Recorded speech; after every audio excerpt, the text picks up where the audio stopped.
કસુંબા છઠનો સુંદર દિવસ.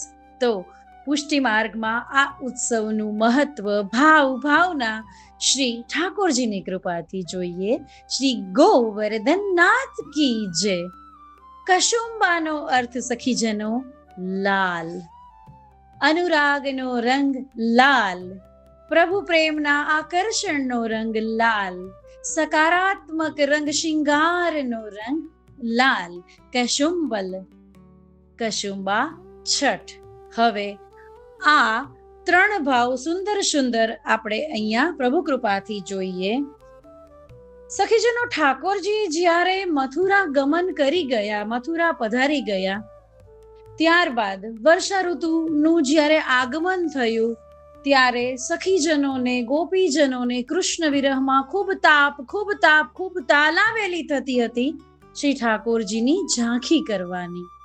તો એક વખત ખૂબ તાપમાં સર્વ ગોપીજનો મળીને લાલ રંગના સુંદર ચોલી, ચણિયા અને ચુંદડીના શિંગાર કરીને યમુનાજીના કિનારે જલ ભરવા માટે એકત્રિત થઈ છે કે આજ તો પ્રભુ પધારશે જ, આજ તો પ્રભુ પધારશે જ. અને ગોપીઓનો વિરહ જોઈને મનની અંદર શ્રી ઠાકોરજી લાલ ધોતી, લાલ ઉપરણા અને લાલ સુંદર શિંગારમાં ગોપીજનોને સ્વરૂપની ઝાંખી કરાવે છે. અને એ દિવસ છે સુંદર કસુંબા છઠનો દિવસ.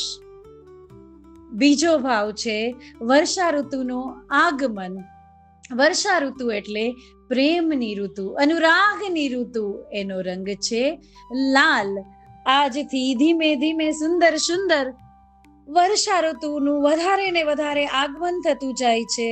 આ પ્રેમની ઋતુ છે, એટલા માટે એને સુંદરતાથી આવકારવા માટે ગિરધરજીએ આ સુંદર કસુંબા છઠનો ઉત્સવ પુષ્ટિ માર્ગમાં પ્રારંભ કરેલો છે. છઠના દિવસે શ્રી ગુસાઈજીનો વિરહ પણ સમાપ્ત થયો છે સખીજનો. જ્યારે શ્રી કૃષ્ણદાસ અધિકારીએ આપને શ્રીજીની સેવામાંથી દૂર કર્યા હતા, એ દિવસ હતો પોષ સુદ છઠ. આ વિરહ તાપના દિવસોમાં શ્રી ગુસાઈજીએ ચંદ્ર સરોવર પર બેસી વિરહાગ્નિ વ્યતીત કર્યા હતા. કોઈ લીલાનો શ્રાપ હતો, એ લીલા બની હતી લલિતાજી અને ચંદ્રાવલીજી વિશે, પરંતુ મુખ્ય તાત્પર્ય એ હતો આપણા માર્ગમાં કોઈ શ્રાપ હોતો જ નથી, બધી જ લીલા હોય છે. અહીંયા સમજવા માટે શ્રાપ શબ્દ વાપર્યો છે, બાકી બધી જ લીલા હોય છે. અને 6 મહિના ચંદ્ર સરોવર ઉપર બેસી આપ શ્રીએ વિજ્ઞપ્તિઓ લખી, એ આપણા જેવા જીવોને વિજ્ઞપ્તિ પ્રાપ્ત થઈ એ માટેની આ લીલા હતી. આ દિવસોમાં આપ શ્રી ગુસાઈજી દૂરથી શ્રીજી બાવાના દર્શન કરતા હતા, પત્ર લખતા હતા, પછી શ્રીજી બાવા વાપસ જવાબ મોકલતા હતા પાન પર લખી, અને એ ગુસાઈજી આરોગી જતા હતા. એટલા માટે શ્રીજી બાવાએ લખેલા જવાબ અત્યારે ઉપલબ્ધ નથી. પછી જ્યારે વિરહ દૂર થયો, કૃષ્ણદાસજીને જેલમાં પૂર્યા, આપ શ્રી સેવામાં પાછા પધાર્યા. આ દિવસ કસુંબા છઠનો દિવસ. આપ શ્રીને જ્યારે ખબર પડી કે કૃષ્ણદાસને જેલમાં પૂર્યા છે, ત્યારે ખૂબ દુઃખી થયા. આજ્ઞા કરી કે કૃષ્ણદાસ તો શ્રી ઠાકોરજીનો કૃપાપાત્ર જીવ છે, અધિકારી છે, એના પર આવો કષ્ટ ન કરાય. જેલમાંથી છોડવાની આજ્ઞા થઈ. આપ શ્રીએ અન્નજળનો ત્યાગ કર્યો કે જ્યાં સુધી જેલમાંથી કૃષ્ણદાસજી મુક્ત નહીં થાય. ચંદ્રાવલીજી રૂપી ગુસાઈજી કહે છે કે હું અન્નજળ નહીં લઉં, અને જેલમાંથી કૃષ્ણદાસને મુક્ત કરવામાં આવ્યા.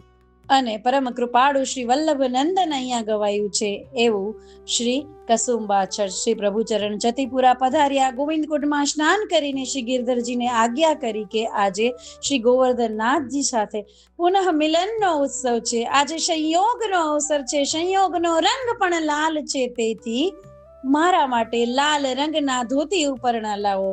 મંદિરમાં પધારી શ્રી ગોવર્ધનનાથજીને લાલ રંગના સાજ શિંગાર, લાલ પાગ પીછોડા અને માણેકના શિંગાર થયા. લાલ પીછવાઈ ચંદરવા બંધાયા, લાલ માણેકના લાલ બંગલા સિદ્ધ થયા. અષાઢ સુદ છઠના દિવસે સુંદર લાલ લાલ અનુરાગથી પ્રભુ ખૂબ શોભ્યા, ખૂબ શોભ્યા. નિત્ય લીલાના એક પ્રસંગની સ્મૃતિ રૂપે કસુંબા છઠનો મહોત્સવ થાય છે. આજે શ્રી ઠાકોરજી કશુંબલ એટલે કે લાલ રંગનો સાજ અને વસ્ત્ર નિત્ય સેવાજીના ઘરે બિરાજતી હોય એમાં લાલ રંગના સાજ વસ્ત્ર અંગીકાર કરે છે ને ધરવામાં આવે છે. આવો સુંદર સુંદર વર્ષા ઋતુની શરૂઆતનો ઉત્સવ એટલે કસુંબા છઠનો ઉત્સવ. શિંગારનો રંગ લાલ, અનુરાગનો રંગ લાલ, પ્રભુના મિલનનો રંગ લાલ. કસુંબા છઠની દરેક દરેક દરેક સખીજનોને અંતરના ઊંડાણથી ખૂબ ખૂબ ખૂબ વધાઈ. શ્રી ગોવર્ધનનાથ કી જય.